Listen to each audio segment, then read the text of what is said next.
Live from Washington, D.C., this is Balance of Power with Joe Mathieu and Kailey Leinz.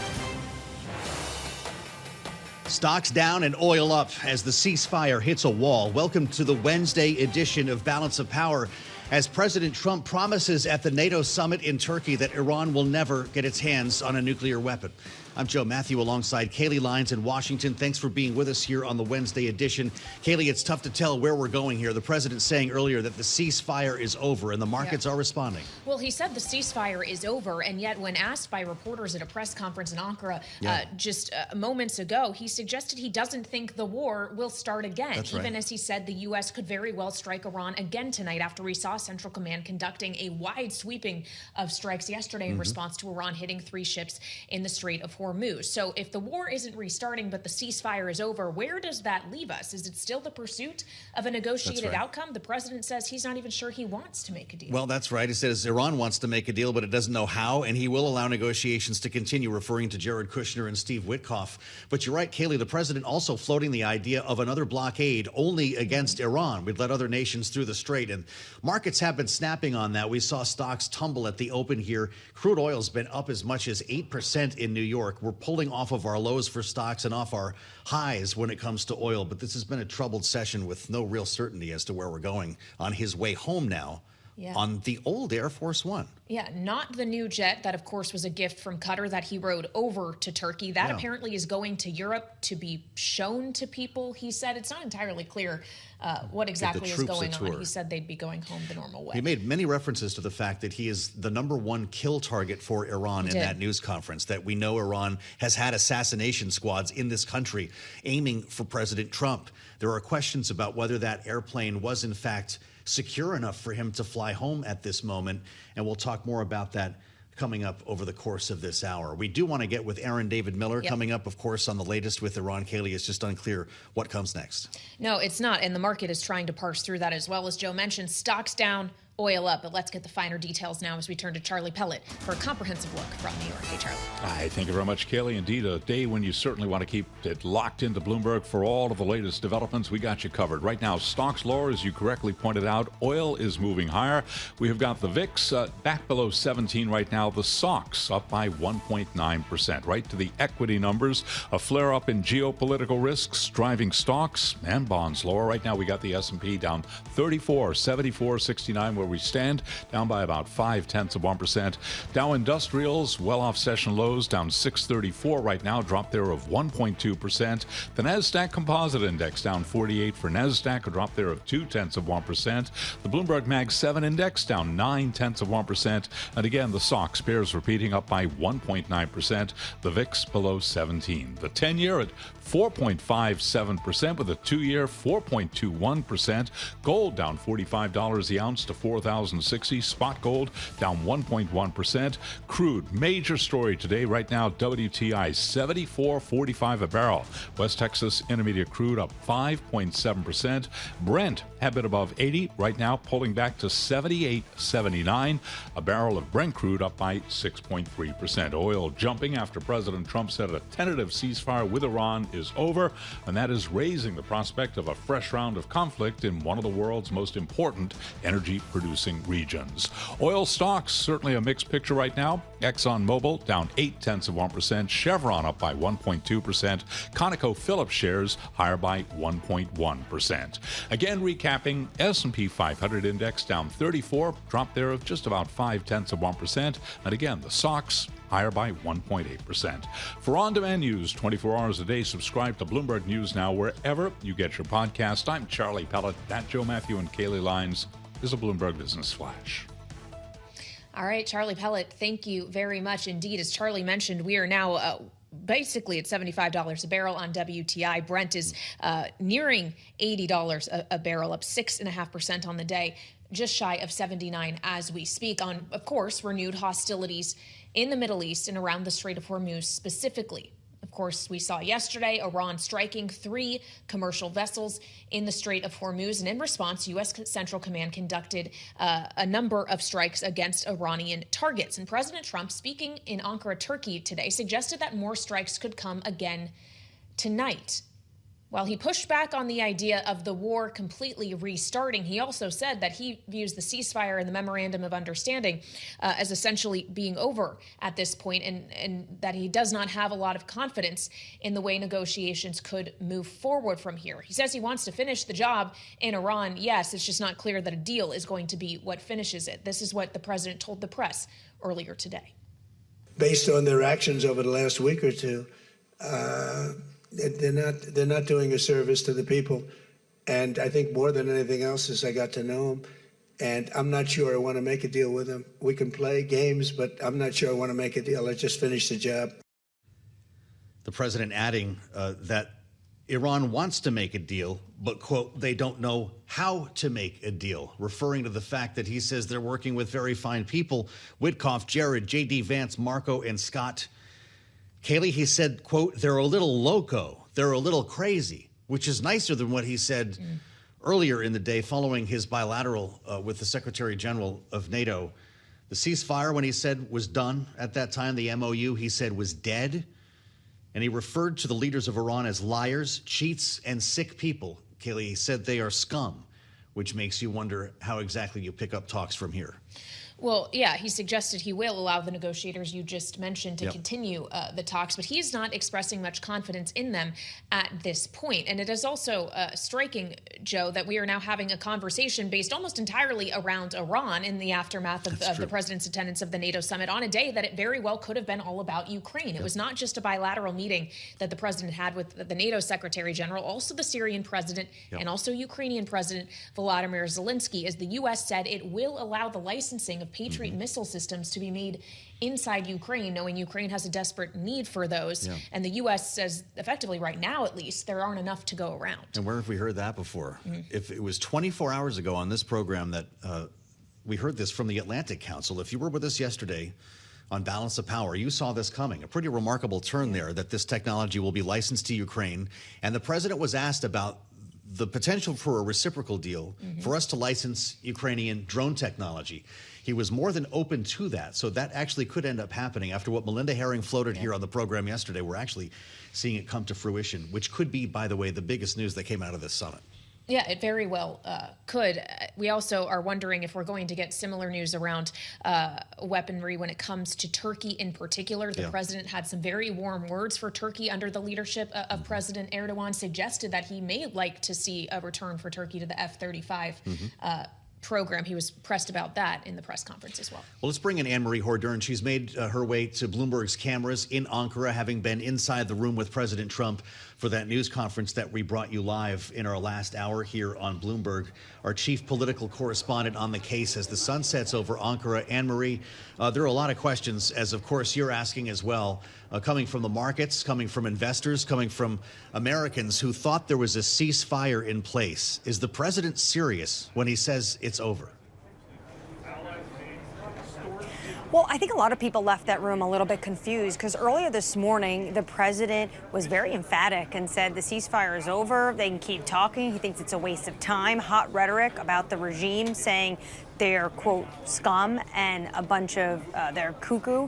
Now the president, when he was pressed by reporters, he had this line where he said he doesn't think it's going to start again. I think it's going to go very quickly. They hit a couple of ships, and so we hit that much harder. On the heels of also, before that press conference in one of the bilateral meetings, says he will, quote, probably strike Iran again tonight. So are we left with a very fragile ceasefire? Are we going back to full-fledged war? It feels like we're in this moment of just a continuation of a stalemate that has tit-for-tat skirmishes, whether it's issues at the negotiating table or actual issues in the Strait of Hormuz, which is why a lot of individuals in the room and also in the financial markets are perplexed about what is the path forward when it comes to the conflict of Iran. Well, and having heard previously from the president, including at the G7, the suggestion that you need the conflict with Iran wrapped for the president to fully turn his attention to the conflict between Russia and Ukraine. We did get news on that today, Anne-Marie, with the licensing agreement that the U.S. is going to allow Ukraine to make their own Patriot missile systems effectively. That's been overshadowed by the recent news on Iran and his recent comments. Yeah, it was certainly overshadowed because the U.S. had strike last night on Iran, as well as lifting those OFAC waivers when it comes to Iran's ability to ship oil on the open market. That was massive news in terms of the conflict in Ukraine, and a major win for President Volodymyr Zelensky, who coming into this conflict was talking about that he was having trouble really fending off the ballistic missiles from Russia. He needs more of the defense systems. He needs the Patriot missile systems. And there's been discussion for months now whether or not the U.S. would allow Ukraine just to produce these missiles in country. And the president looked over to President Zelensky at the top of that bilateral meeting and said, I think I'm going to give you that license. Now, we need a lot more details on this. How long is it going to take to train individuals to make this? How long from start to finish could we see Ukraine actually have a Patriot defense missile? But that is a major breakthrough and something a lot of NATO countries wanted to see. I spoke with the Finnish president yesterday, Alexander Stubb. I think in the American media, he's known as one of these close allies to President Trump, an individual who has gone golfing with him, and he really wanted to see and said that would be a welcome development. He really wanted to see NATO deliver on that. So that was a win for Zelensky, but a lot of wins have been really, as you mentioned, Kailey, hanging under the radar because the conflict in Iran has overshadowed the summit. Indeed, it has. All right, Bloomberg's Anne-Marie Hordern reporting live from Ankara. Anne-Marie, thank you, and safe travels home. Of course, as we consider the president's own travels home, is not going to be aboard the new Air Force One that was gifted to him from Qatar. He's going back on the old one, as we've noted for our audience. But we want to get more insight now into what exactly is happening between the U.S. and Iran and whether there will be a resumption of the war, which President Trump is suggesting against, as we turn to Aaron David Miller, senior fellow at the Carnegie Endowment for International Peace and a 24-year veteran of the State Department. Aaron, welcome back to Bloomberg TV and radio. Would you call this a resumption of war if the president is saying that the MOU is dead and the ceasefire is over? You know, at some level, and I don't know if anyone should be surprised by this, a flawed military campaign has produced a flawed memorandum of understanding, which has produced a flawed process of implementation in which the Iranians believe, probably correctly, that they have come out of a 5-month on and off war with more assets and a greater resolve to continue. So there have only been three possible outcomes to this. One, a return to full-scale war. I don't see that happening. A second is a breakthrough in negotiations, which would take weeks, if not months, to come to fruition. And then the third issue, which I think you're watching play out, a kind of new normal, which will be episodic use of economic and kinetic power by both Iran and the United States against one another. The Straits, of course, remain fraught and probably will not return to the condition they were in on February 27th, February 28th. And this could go on for quite some time. I'm reminded of what the Taliban said to the Americans in Afghanistan. You may have the clock, but we have the time. And I think the Iranians actually do believe that they're in a better position to protect their core requirements. And one critical core requirement is making sure that their new rules of transit apply to the Straits of Hormuz. What's the impact of the rhetoric, Aaron? Presumably, Steve Witkoff and Jared Kushner will get back to a table with some, whether it's direct or indirect, at some point with Iran. The president called them scum, loco, crazy, sick people. Does that resonate? Well, I mean, look, you're now in almost the 6th day, right, of the funeral, burial of the late Ali Khamenei. Mojtaba Khamenei, his son, has not been seen. He's supposed to attend the actual burial of his father tomorrow in Mashhad. The fact that may or may not occur because of the recent uptake in kinetic activity. I mean, this guy saw his mother and his wife and at least one of his children killed during those Israeli and U.S. strikes on February 28th. What do you suppose he thinks, if in fact he is a supreme leader with confidence and control, and that's unclear right now? What do you suppose he thinks of Donald Trump and the United States? I mean, I suspect this is only going to harden their views and increase their risk readiness rather than the risk aversion when it comes to confronting the United States. Well, so let's talk about the nuclear program as well, because we've heard the argument frequently since this conflict began that it actually may just reinforce to Iran the idea that it needs to pursue a nuclear weapon. The president in this news conference has contended that effectively Iran isn't going to be able to have a nuclear weapon because it's so buried underground, the nuclear dust, that only the United States would be able to access it in the first place, and they would just blow up anyone that tried. Is that enough to guarantee that Iran will never have a nuclear weapon? No, it's not. I mean, capacity and knowledge are the two ingredients, and the Iranians have both. There's no question, though, that from a tactical point of view, Israeli and U.S. strikes has fundamentally degraded Iran's nuclear infrastructure and put more time on the clock. They talk about breakout time. On the eve of this war, the breakout time, that is to say, the time required for the Iranians to actually have all of the elements required to make a weapon, the fissile material, the computer modeling, miniaturizing the warhead, the delivery system, was a matter of months. I think that breakout time has now increased. It's probably well into a year plus, maybe even longer. But again, I'm reminded of the Afghan notion. You have the clock, but we have the time. This regime has endured military campaigns by the world's most powerful military, the U.S., and the region's most powerful military, the Israeli Defense Forces. Not only has it survived, but it now has a new, arguably nuclear weapon, which is weaponizing the Straits of Hormuz. That, in my judgment, in the end, will be the ultimate indicator of who, quote, won or lost this war. And frankly, the Iranians will go to extreme lengths to ensure that new rules apply to the Straits. Preferential access, prescribed routes, navigation fees, environmental fees. It'll be a protection racket to force shippers and oil exporters to pay. And, you know, Panama Canal and Suez, those are man-made transit points. They reap anywhere from, what, $4 to $10 billion a year. You're not supposed to charge tolls in a natural waterway, according to international law. But the fact is, I saw one calculation, the Iranians, if you take 130 ships on a day-to-day basis, charged at $2 million a ship, 365 days a year, I mean, we could be talking multiple billions of dollars. And the Iranian Revolutionary Guard, Islamic Revolutionary Guard Corps Navy, which is controlling this, sees this as an ATM machine for their own narrow pursuits and use. I think this is the key problem that the administration confronts. And the president is in a box, and coming from the NATO meeting, he's in a box, it seems to me, all alone. Where are the Chinese pressing the Iranians? They import 80 to 90% of the oil from the Saudis and the Iranians. Where are they? How come they're not pressing? The Europeans, frankly, have disappeared, largely because the president has criticized them and preempted them.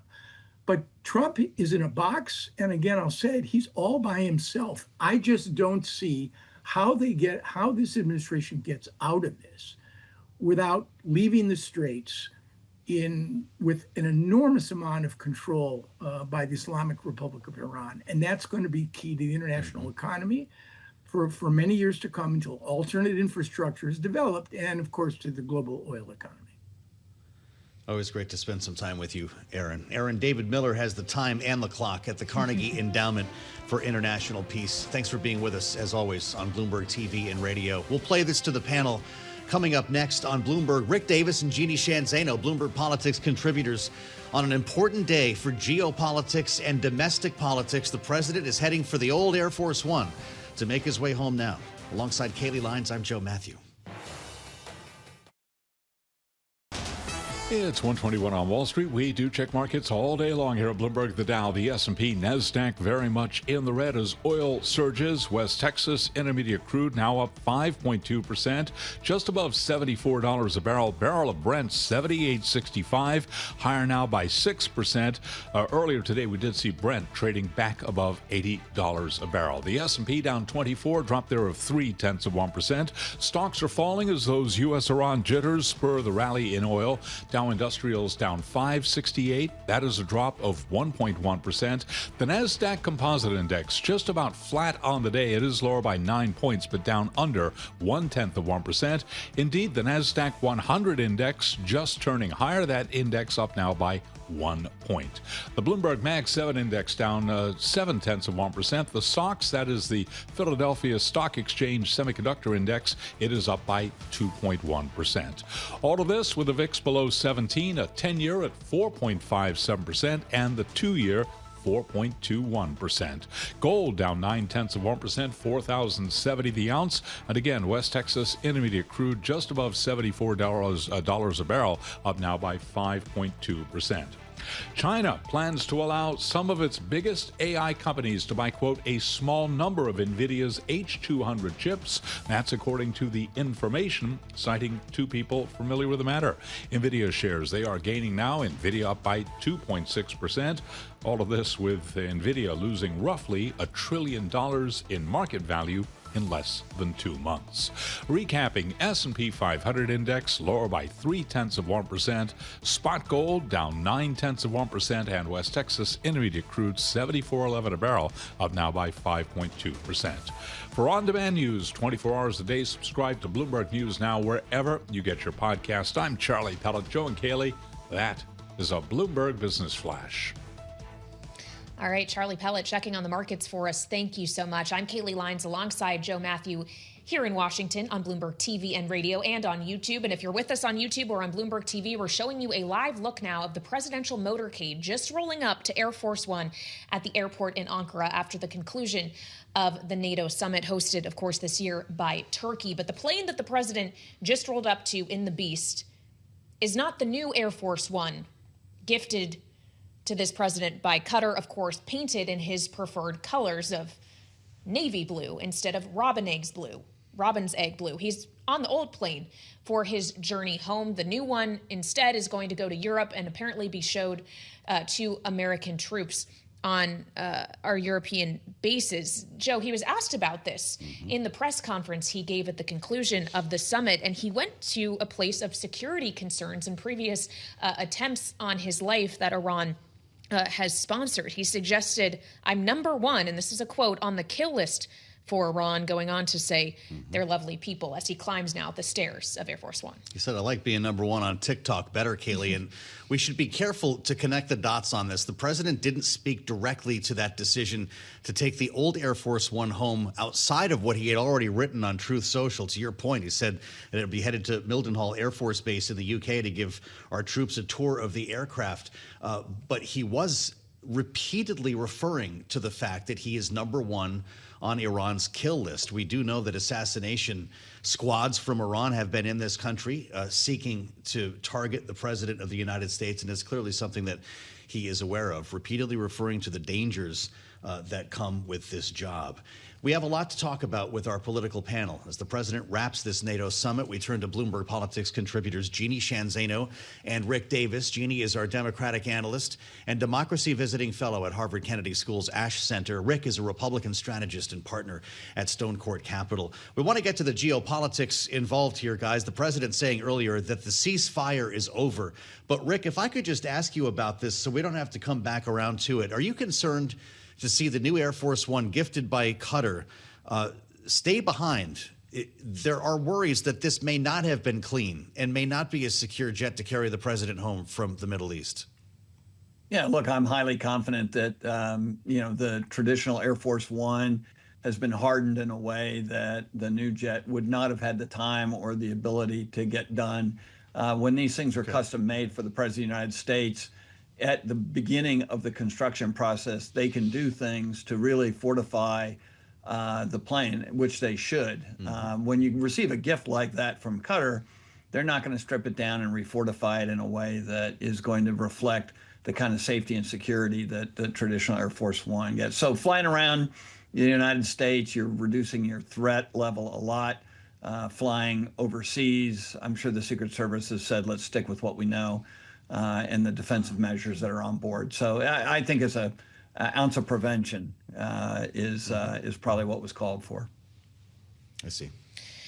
Well, it's incredible to consider. As I mentioned, Jeanne, at the end of an answer when questioned about the plane, the president did trail back to the threat against his life and Iran's previous desire to assassinate him. He said that he's their number one kill target, ending his sentence with "their lovely people," after earlier suggesting that they were cuckoo, loco, scum, loco, to name a few, suggesting repeatedly in the last 24 hours that he doesn't necessarily think they are people that can be negotiated with. His rhetoric, Jeanne, would indicate that he is giving up on the diplomatic process. He says he's not even sure if he wants to make a deal, even as he says he doesn't think the war is going to resume outright. He still declared the Memorandum of Understanding dead. So where does that leave us? Yeah, I have to say, I seldom say I agree with Donald Trump, but I agree with him on the MOU being dead. I also agree with what he said 3 weeks ago when a prolonged war in the Middle East with Iran, the U.S., Israel, and extending to the Gulf states would result in an economic catastrophe for the world. And, you know, I don't think the United States is going to re-engage militarily, but there's a reason we're not going to. It's because we tried a shooting war with Iran. We lost. We tried a blockade with Iran. We lost. We ended up settling for this MOU, which flawed is an understatement of this MOU, and we're currently trying to work our way out of it, and it is dead at this point. And what's also happening, Kailey, is you've got one of the parties to these negotiations attacking several times the mediators. In what universe can you continue a negotiation when Iran is attacking Qatar repeatedly? They haven't attacked Pakistan yet, probably because they were in air war with them a few years ago. So that suggests that Iran wants to extend this war to the Gulf states. And that is an economic catastrophe for the world. And it suggests that we are not going to see anything but a continuation of this back and forth economic, political, diplomatic, and potential military back and forth between all of these countries for the long term now, which is exactly what we should have been trying to avoid all along, which is why in February and now none of this, what the United States and Israel did, made any sense unless we were prepared to finish the job, which means troops on the ground, and we never were. Mm-hmm. So Jeanne brings us back to what Aaron David Miller just said, which is the new normal. And Rick Davis, you could argue, realizing that we hit Iran pretty hard last night, that if you back off here, nothing actually has changed. We've had continuous tit-for-tat strikes with Iran attacking boats, and we shoot back, all under the guise of this sort of shooting ceasefire.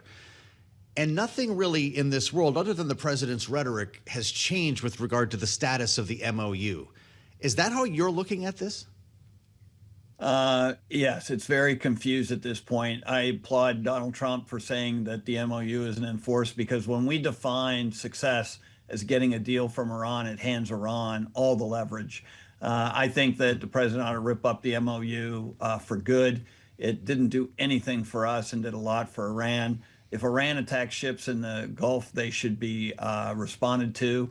There should be a guarantee by the United States to escort ships through the Strait of Hormuz to get oil out, minimizing the economic impact that Jeanne was just talking about.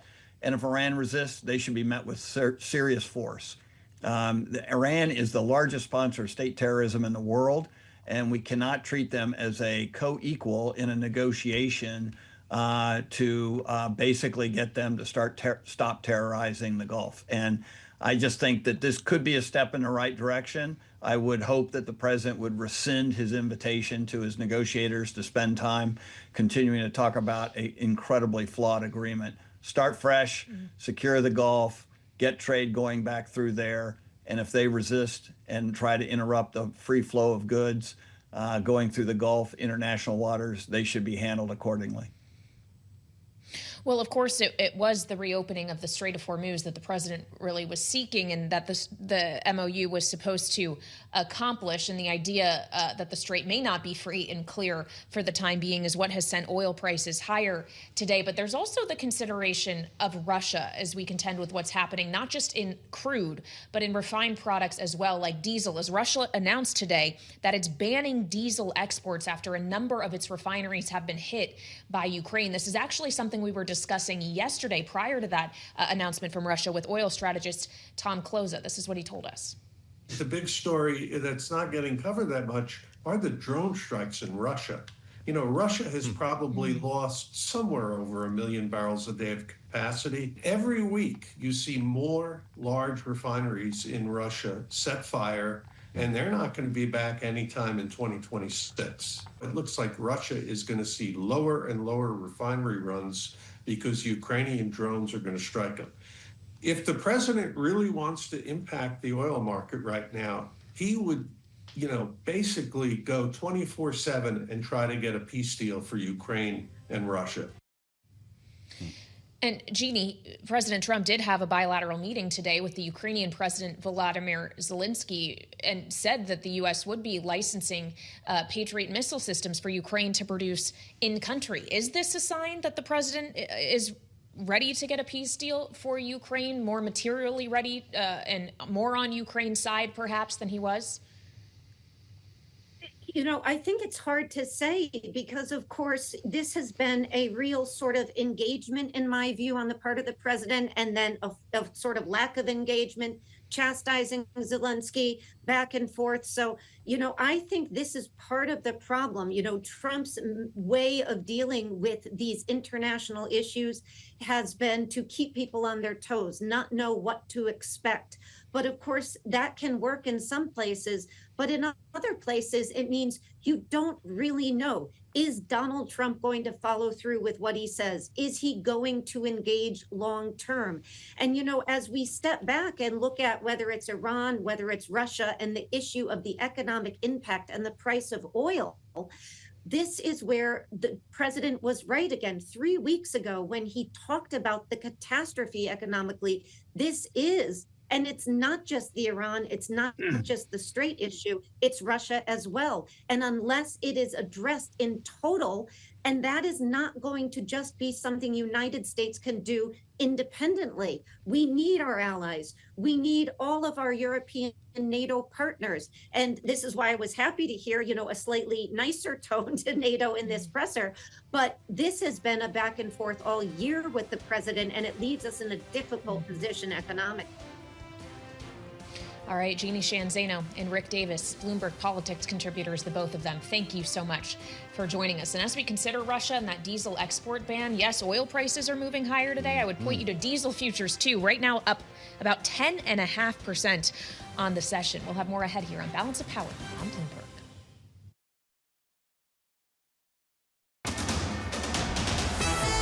It's 1:40 on Wall Street. We do check markets all day long here at Bloomberg. We have got stocks well off session lows. The Dow, the S&P, they do remain lower, but look at NASDAQ. Look at the NASDAQ 100 index. They are both in the green right now, reversing earlier losses. We begin with the NASDAQ Composite Index, up 10 right now, little changed, up under 0.1%. But the NASDAQ 100 index higher by 22 points, higher by about 0.1%. Keeping it all in context, we have got the S&P down 24 now, a drop there of 0.3%. The Dow is off by 1.1%. Meanwhile, the Bloomberg Mag 7 index down 0.6%. We do have the SOX, the Philadelphia Stock Exchange Semiconductor Index, advancing by 2.3%. This against the backdrop of the VIX, the so-called fear gauge, below 17. And right now, the 10-year, 4.57%. The big story, though, the move in oil. West Texas Intermediate crude, $73.88 a barrel. WTI up by 4.9%. Brent, $78.47 barrel of Brent, higher by 5.8%. As oil rallies, we're looking at airlines and cruise lines moving lower. This after President Trump said a tentative ceasefire with Iran is, quote, over. Among some of those cruise names, Carnival Corp down 3.8%. Royal Caribbean, little change, down under 0.1%. Norwegian down by 2.5%. So goes cruise lines as well. We've got airlines lower. UAL, United, parent of United, down 2.4%. American down 3.6%. Delta, which reports on Friday, shares of Delta down now by 2%. Recapping, West Texas Intermediate crude, $73.84 a barrel, up 4.8%. Brent back below $80 a barrel. The S&P down 27, a drop there of 0.4%. For on-demand news 24 hours a day, subscribe to Bloomberg News Now wherever you get your podcast. I'm Charlie Pellet. Joe and Kailey, that is a Bloomberg Business Flash. All right, Charlie, we appreciate it. It's been a day for Charlie Pellet, and he'll be back coming up at the top of the hour, 2 p.m. Eastern time, with more on the markets as we kick off Bloomberg Business Week Daily. I don't know if the dip buyers are getting at it, but as Charlie made clear, stocks are pulling off their lows. Oil's pulling back from the highs. And we want to go a little bit deeper under the hood right now with Nora Melinda, Bloomberg's markets correspondent, who is live at World Headquarters in New York. Nora, it's great to have you with us here. I'm not sure what's getting your attention, but we're seeing, obviously, slightly improved conditions from where we started the day. Yeah, slightly improved. I was just looking at the S&P 500 earlier, just hitting a few minutes ago a session high. So we are seeing a pairing of some of those earlier declines that, of course, we saw sparked by President Donald Trump. But we are seeing in the market materials the worst performing group in the S&P 500. The best performing group right now, though, in the S&P 500 is tech, interestingly. So we were seeing a bit of a risk off rally earlier in the session, but we are seeing some pockets of bright spots where we are potentially seeing some profit taking, maybe some dip buyers here in the market right now. Well, especially after we saw really steep losses for a lot of the chip stocks yesterday. It's interesting to see that reversing today, Nora, but I guess that's just been the story as of late. Some days are good for the AI-oriented trade and some days are not. Well, Kailey, it's been a bit of a push and pull. I honestly feel so dizzy just trying to keep up with chip makers and how investors are viewing tech right now. On the one hand, you have investors that are concerned that these companies have taken on way too much debt, and maybe we've seen a rally in tech go too fast, too far. But I mean, potentially on the other end, you have people saying that, tech is the way to go, and there are pockets of opportunity. But what I've been hearing from sources as well is that, a richly valued market is more vulnerable to some of the negative headlines that we've been seeing. So you will expect some of these things after a strong rally as we think about the broader macro picture. Investors are all still thinking about inflation, especially with these renewed fears about energy, also supply disruptions potentially, and when we think about the Strait of Hormuz. Interesting to see NVIDIA moving higher today. It's actually doing better than we've seen in several sessions here, up 3% as China greenlights some sales of H200 chips. Micron's getting a little bit of a bid. It was actually higher earlier and now down just a fraction of 1%. Interest rates are another story, Nora. They've been pretty sticky here and pretty stubborn when you look at the 10-year holding well above 4.5, 4.57, the 2 years at 4.21. Obviously, the long bond has been holding well over 5%. This is keeping a lid on things, huh? Certainly, especially as we think about the bond market more broadly and how investors are thinking about it there. In the equity market, we have been seeing, of course, still double-digit gains if you look at the year-to-date scope for the NASDAQ. So as we continue to keep an eye on tech, we are still seeing strength there. So while we have been seeing these headlines that have been rattling markets here and there, you are still seeing investors pushing through and along. And what I've also been hearing from my sources is just the idea of maybe some short-term volatility, but not necessarily that reflecting on the broader landscape and outlook for the market more broadly. All right, Bloomberg Markets correspondent Nora Melinda, thank you so much. As Nora said, markets being rattled by headlines here, specifically when they are coming from President Trump and when they are pertaining to Iran, as he declared the memorandum of understanding dead, the ceasefire over, and suggested that the U.S. could once again strike Iran tonight. So for more, we turn to the former chair of the House Financial Services Committee and former Speaker pro tem, now Bloomberg Politics contributor, Patrick McHenry. Mr. Chairman, always good to have you. As we consider this notion of resumed hostilities with Iran, even if the president suggests that we're not going back to war outright, I would imagine if you're a member of the House or someone up for re-election in the Senate and you're home right now, you're having to answer to this for your constituents, right? I would imagine that as we draw closer to the midterms, these kind of headlines only get harder for electeds to navigate. Yes, it's uncertain for all of us watching the situation, but particularly jarring for those seeking re-election and trying to give your constituents a sense of certainty, especially about the cost of things in their life, particularly gas prices.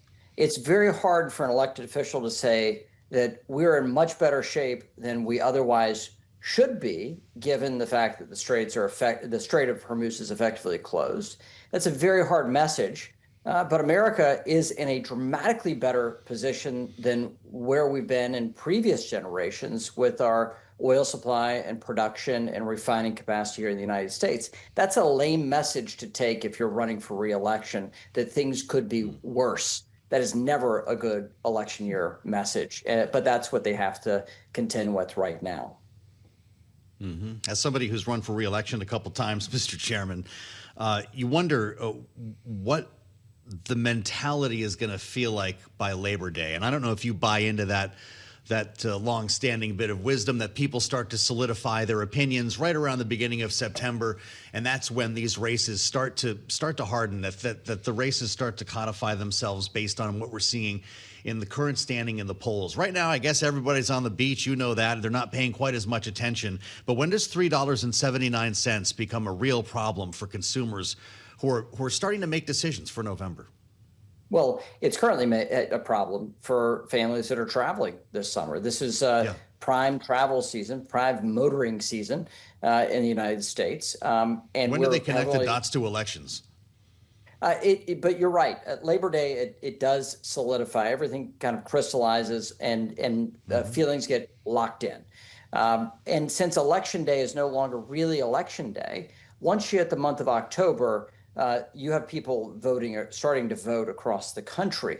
That means that you basically have a month-long election day here in the United States. And so you really want to have your act together. And as an incumbent running for re-election, especially as a Republican going into a midterm, it's going to be tough. It's a very tough message. So that is when you want to have things have a smoother path forward when it comes to Iran and with energy prices. You want to see things starting to recede by then. Otherwise, it's going to lock in a very negative view for Republicans, a negative view for President Trump going into Election Day, which is really catastrophic for House Republicans especially, and some Senate races as well.